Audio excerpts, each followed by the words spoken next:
nature of the footprints, namely their remarkable consistency, their biomechanical appropriateness. Spanning the entire globe, involving hundreds of different cultures, explaining the same phenomenon by different names. At some point, you have to go, even as a scientist, you have to say, well, there's got to be something. It can't all be mass illusion.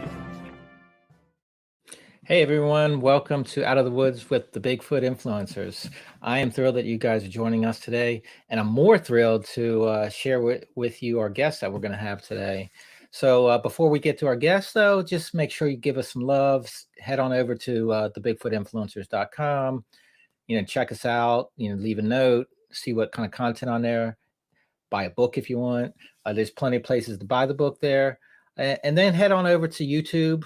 You can go to the Untold Radio Network and see our weekly show that we do over there. If you want to follow us on Facebook, we're the Bigfoot Influencers. Instagram is the Bigfoot Influencers. And Twitter is BF Influencers. But enough about that. I want to get to our guests. So today, we're going to be chatting with Mikey Liesner, and he's with the Strange Road Network. You guys probably already know who he is, but if you don't, I think you're going to be fascinated. Mikey's just an awesome guy, super talented. What they're doing on their network is just amazing. I'm just so just in awe of what they're doing over there. So we're going to have a nice conversation with Mikey. We're going to talk about the podcast. So you guys get to learn what he's doing, what his podcast is all about, and probably get some, at the end, you'll get some advice on if you guys want to start your own thing. So without any further ado, we're going to bring Mikey in studio. Hey, what's up, Tim? Thanks for having me, man. This is awesome. It's an honor to have you. Oh, Mikey. Dude, the honor's all mine. Super happy we actually met at Crypticon this past year. So that I saw you at your booth and we hit it off, and we've kind of kept in contact since then. So super happy to be with you and hanging out.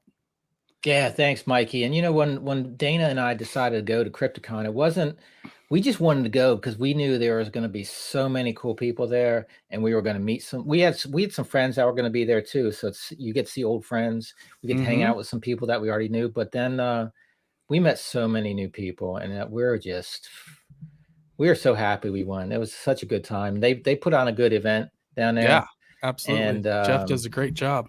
Yeah, they do well, and so we had a blast. It's great meeting you guys down there. So what we're going to do is you're going to be on the spotlight. It's roles are reversed. You're used to interviewing people, so we're going to interview you today. Cool. I'm all about it. Yeah, cool. So we wanted to do is really share with the audience. We're gonna go down and talk about your podcast, your network, what you guys are doing. So let's start off with the name, the Strange Road Network. How'd that come about?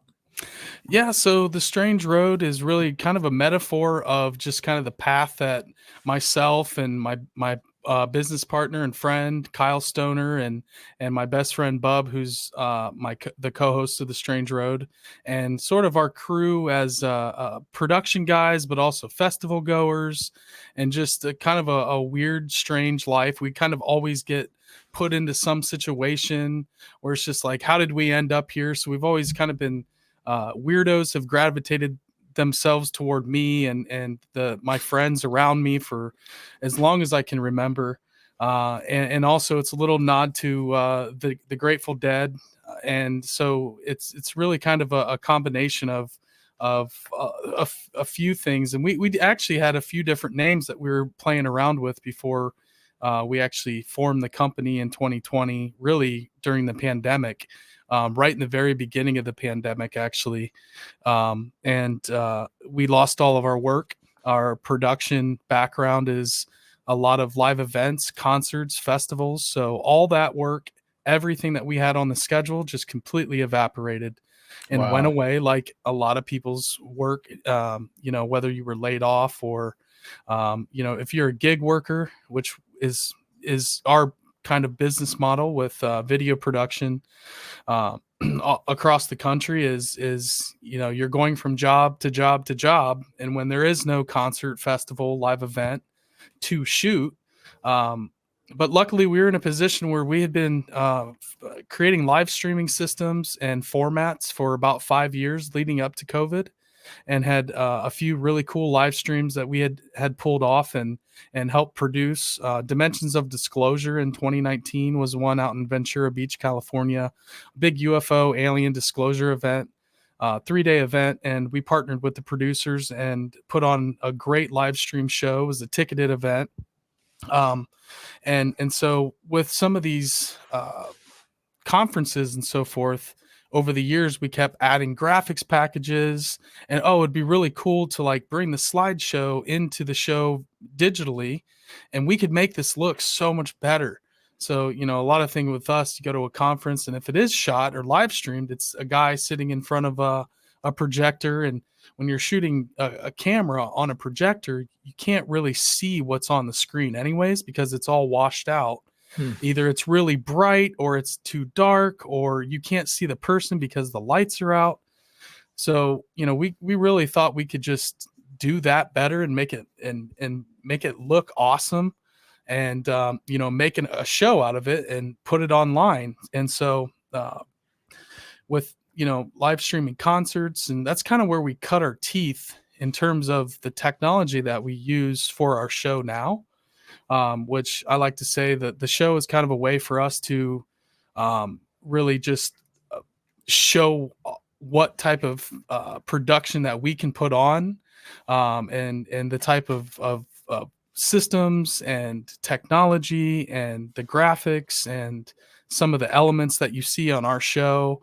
And and it's something that was kind of developed, like I said, over about 5 solid years. So when COVID hit, we were really locked and loaded to jump into helping people live stream their events and conferences and concerts virtually. So we started helping a lot of companies around town and all over the country with their live streaming needs, and started pitching them, hey, we could do this event virtually and have these speakers coming in to, whether it's Zoom, Crowdcast. We use a lot of different platforms. Right. And so the company was kind of started with the podcast because we didn't have any work. So we're just guys that can't sit around. So Yeah. we started the podcast because we were just literally sitting around, and we'd always talked about doing it. Like, man, if we ever had time away from gigs, how sweet would it be to start like creating our own content? Because we put on all these events and shows and shoot all these sweet concerts and festivals like Lost Lands and the former Rock on the Range, Bunbury Music Festival. And so we make all this cool stuff for everybody else, but we don't make anything cool for us. We've made super rad music videos in the past.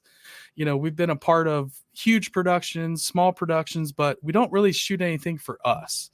So that was kind of the inception point of the podcast and the live streaming company kind of coming together, and started getting referrals. We would put on an event for someone, a virtual event, and the word would kind of get out. And then next thing you know, going into 2021, we had kind of built up some momentum in the Strange Road Creative, the video production company, kind of was doing really well. And so we got kind of caught up, and the podcast sat.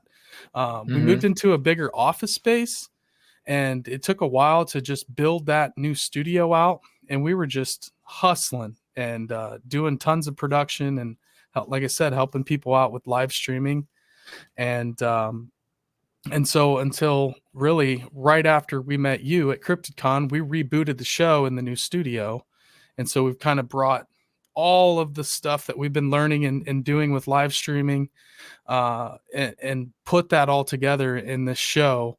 And some people call us a 40-in podcast. I don't know exactly what we are. We just like strange stuff, different things, lost civilizations, earthworks and mounds in Ohio, paranormal. You want to talk about doppelgangers or hauntings.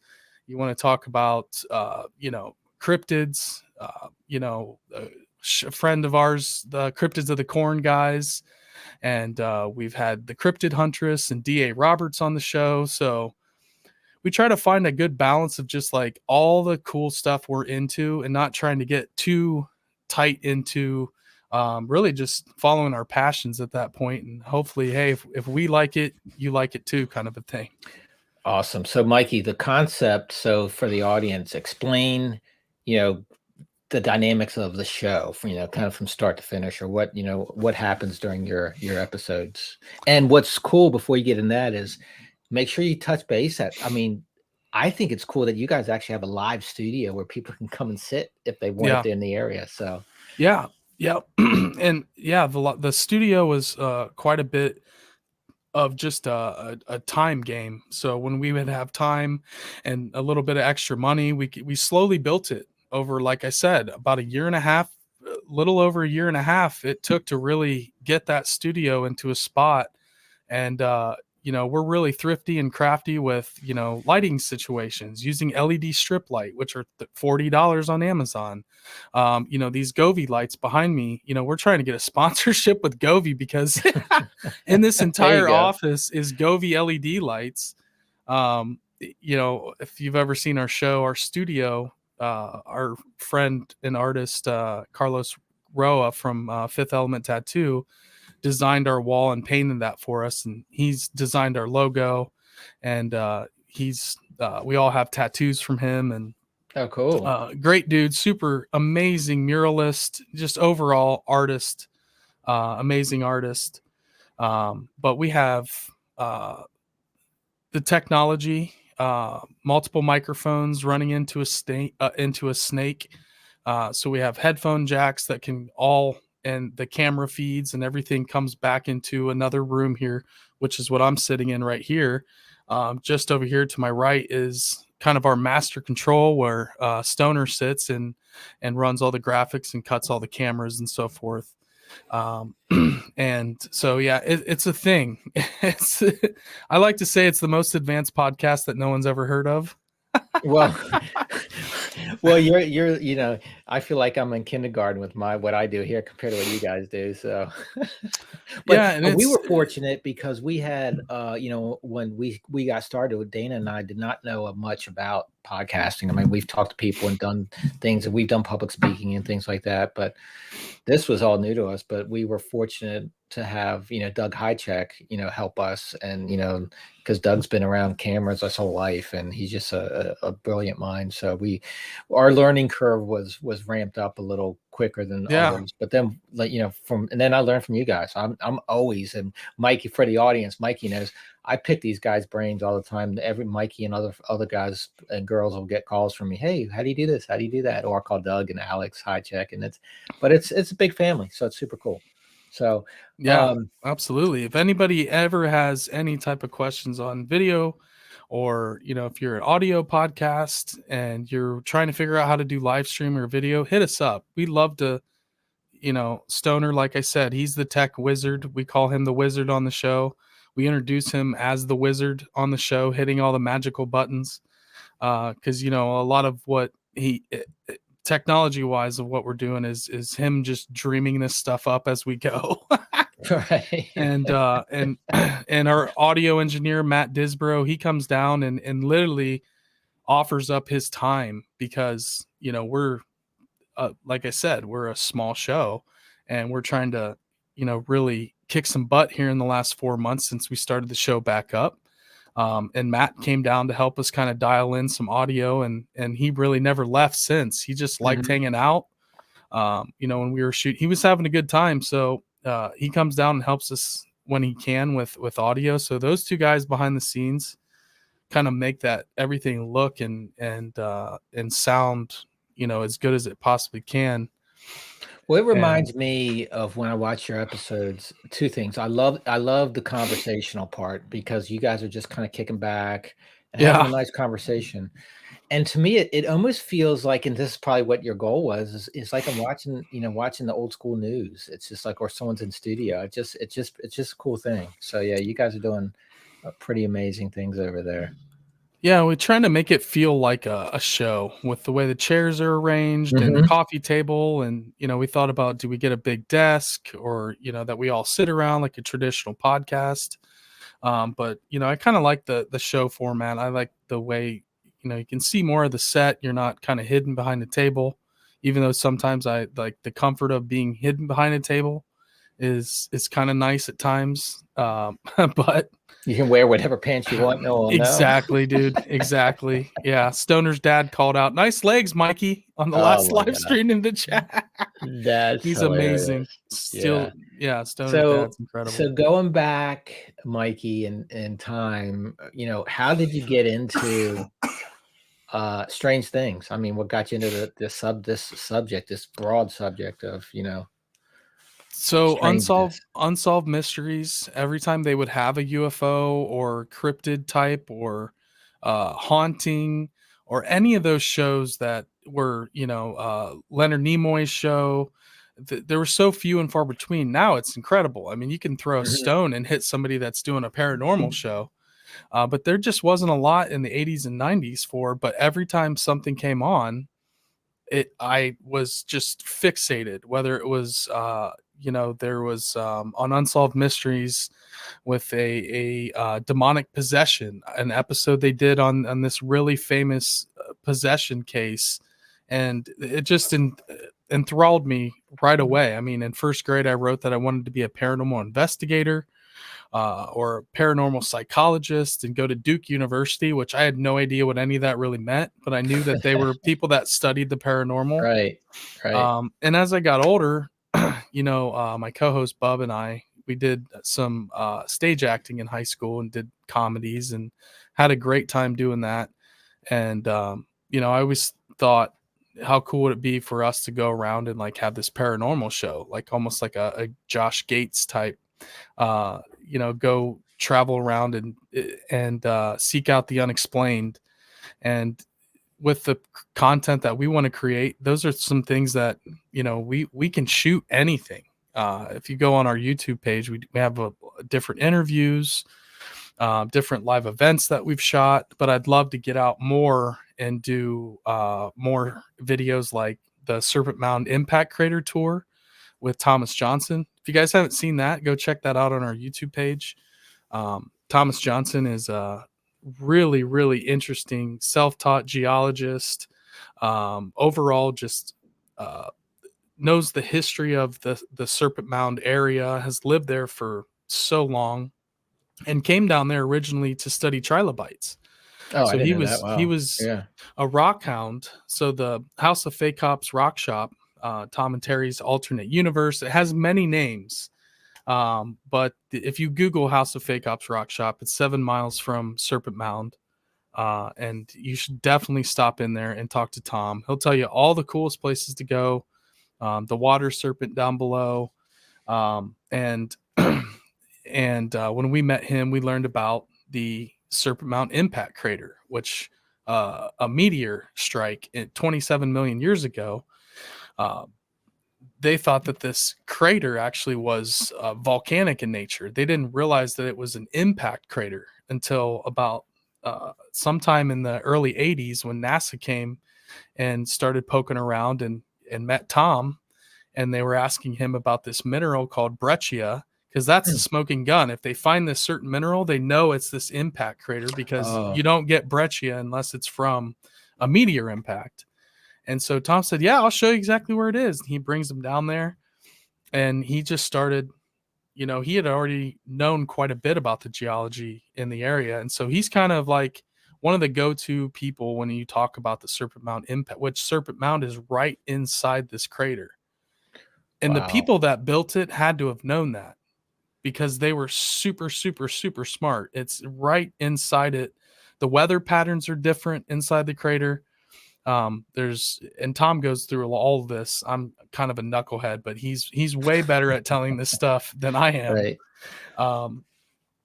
But those are the kind of things that we want to keep producing and putting together. We have an interview with couple interviews with Clifford Mahooty on our page, David Lone Bear Senepass, who's a Mi'kmaq elder, and Ross Hamilton, who's a giants and earthwork researcher and archaeoastronomer from near Cincinnati.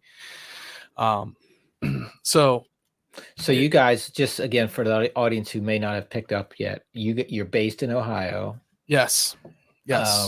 What's the weirdest thing Columbus. in your opinion that's going on in Ohio? Or strangest? Let's use your word, strangest. Yeah, I mean, right now I know there's Dusty Ruth, Bigfoot researcher, was down in the Serpent Mound area, and knows that there's at least a family living in this, passing through or living in that area. There's been some, cryptid research happening in Adams County, which is, it's like I said, it's the Arc of the Appalachia. So you have the hills of the Appalachia. Southern Ohio is beautiful. If Hmm. anybody has not, people think of cornfields. Well, that's kind of where I grew up, is all cornfields. This Right. is all hills and just gorgeous, beautiful. There's tons of state parks. Southern and southeastern Ohio it's can get pretty forested. Um, and so I would say, the earthworks and mounds Okay. here, there's so Okay. many of them that they just kind of bring all the strange. I Hmm. think it's what actually makes Ohio so many stories and legends, and one of the most haunted towns, Athens, Ohio, in America is in Ohio. We have the Minerva monster and some of the biggest well-known cryptid stories. Massive amounts of Bigfoot sightings here in Ohio, but I think the earthworks is those. There's so many of them, and they're so advanced with the archaeoastronomy and geometry that they're just like mind-bogglingly uh, advanced in our own backyard. Wow. Yeah, And that's so super cool. Yeah. crop circles end up forming next to these things from time to time. It's just like, but somehow it's all kind of connected in.